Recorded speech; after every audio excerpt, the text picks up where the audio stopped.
Lalu bagaimana jika kualitas air yang kita gunakan itu tidak memenuhi standar? Nah, mari kita pelajari lebih lanjut.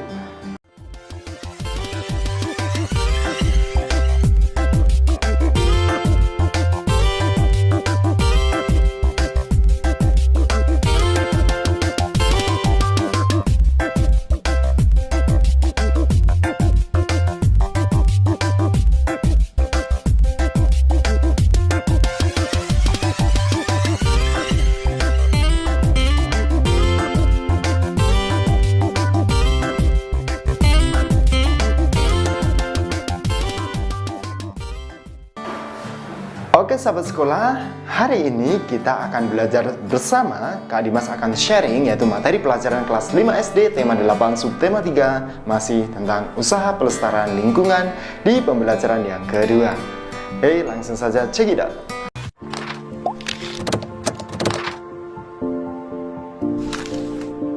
Sahabat sekolah, kita masih berbicara tentang air. Air sangat penting bagi kehidupan kita. Setiap hari kita menggunakan air. Dalam pembelajaran yang satu kemarin, kamu telah mengetahui syarat kualitas air bersih. Lalu bagaimana jika kualitas air yang kita gunakan itu tidak memenuhi standar? Nah, mari kita pelajari lebih lanjut. Hari Air Sedunia. Ya, Hari Air Sedunia atau World Water Day diperingati setiap tanggal 22 Maret. Dengan adanya peringatan Hari Air Sedunia, kita diingatkan bahwa persediaan air bersih semakin berkurang, padahal jumlah penduduknya semakin bertambah. Persediaan air bersih semakin berkurang karena cadangan air tanah berkurang. Cadangan air tanah berkurang karena air hujan tidak masuk ke dalam tanah.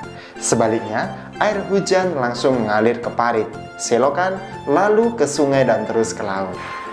Sahabat sekolah, air hujan tidak masuk ke dalam tanah karena tidak ada akar-akar pohon yang dapat menahan air di dalam tanah. Banyak pohon di hutan ditebangi, lahan-lahan hijau berubah menjadi perumahan, perkantoran, dan kawasan industri. Ya, berkurangnya cadangan air tanah mengakibatkan banyak mata air kering. Sumur-sumur gali pun cepat kering pada musim kemarau. Akibatnya, penduduk di daerah pedesaan kesulitan mendapatkan air bersih untuk keperluan sehari-hari. Hasil panen pun jauh berkurang karena tanaman pangan kekeringan. Sahabat sekolah, ada beberapa tindakan yang dapat kita lakukan untuk ikut membantu mengurangi krisis air bersih atau untuk mengurangi kekeringan. Antara lain sebagai berikut. Yang pertama, kita harus menghemat penggunaan air. Ya, kita harus hemat. Yang kedua, membuat lubang resapan. Lubang resapan ini berguna untuk menampung air hujan supaya terserap ke dalam tanah, supaya masuk ke dalam tanah. Yang ketiga, yaitu menanam pohon supaya akar-akar pohon dapat menahan air di dalam tanah. Sahabat sekolah, air sangat diperlukan oleh semua makhluk hidup, termasuk binatang. Nah, kamu juga perlu kan? Binatang juga perlu, tumbuhan juga perlu. Mari kita perhatikan gambar berikut ini. Nah, sahabat sekolah, gambar yang ada di samping ini merupakan cuplikan dari buku cerita bergambar yang berjudul Kakek Bangau yang Baik Hati. Buku tersebut menceritakan sebuah sawah yang kekeringan. Ketam dan katak yang biasa hidup di situ menjadi sangat tersiksa. Mereka meminta pertolongan kepada kakek Bangau. Merasa iba, maka kakek Bangau ini terbang berkeliling mencarikan tempat berair bagi ketam-ketam dan katak-katak. Akhirnya, kakek Bangau menemukan sebuah telaga. Lalu, dipindahkannya katak-katak dan ketam-ketam itu ke telaga tersebut. Sahabat sekolah, selain ciri-ciri dan tema gambar cerita, kamu juga harus mengetahui teknik menggambar cerita. Nah, kali ini kita akan mengetahui teknik-teknik dan mempelajari teknik gambar cerita. Semua ini sudah kamu pelajari sebenarnya ya pada tema 6 yang lalu. Mari kita ulangi lagi.